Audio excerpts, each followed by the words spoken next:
One of the things that is a bit different that I think you just started to touch on, I'd like to explore a little bit more, is risk taking. So broadly speaking, I think in the federal government, most bureaucracies are not risk takers.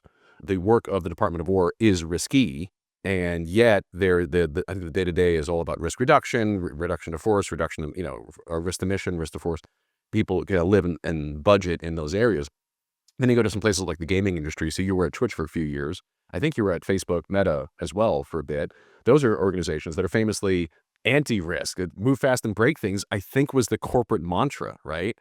So that's again a little bit of a cultural clash. Am I painting that the wrong way? Is it wrong to say that the gaming industry has that culture, and yet now you're working in meaningful, high responsibility, purpose-driven work that sees risk differently? Do you see a contrast between these worlds that you've worked in?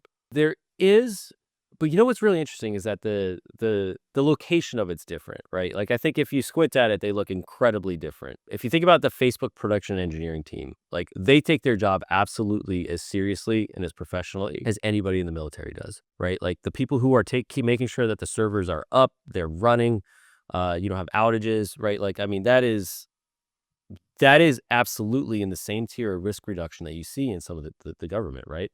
What I see as a hard time is differentiating the different parts of the stack in terms of where the risk gets placed in military technology and how to go about it, right? Like so I think the end result, the end mentality, I actually think is more similar than you would think. But how to get there, how to get to that place of, because if you think about Meta's, like the actual service of Instagram, right? Like they're not taking risks with, can I open up the app and see my feed?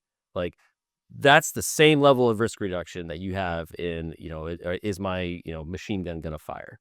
But in terms of like the rest of it and how you layer it and how you build it and find the rest of the things and figure out the functionality, it's like you have this very tiered layer of risk taking.